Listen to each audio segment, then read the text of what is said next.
Mummy full ఆకలి అవుతుంది mummy, అన్నం పెట్టు. ఒక 5 నిమిషాలు ఆగి వస్తానా.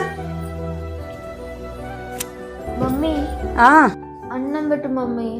ఆగరాదురా, కొంచెం పని ఉన్నది. ఒక 5 నిమిషాలు ఆగవా, బట్టలు చదిరేస్తావు. ఆకలి అవుతుంది.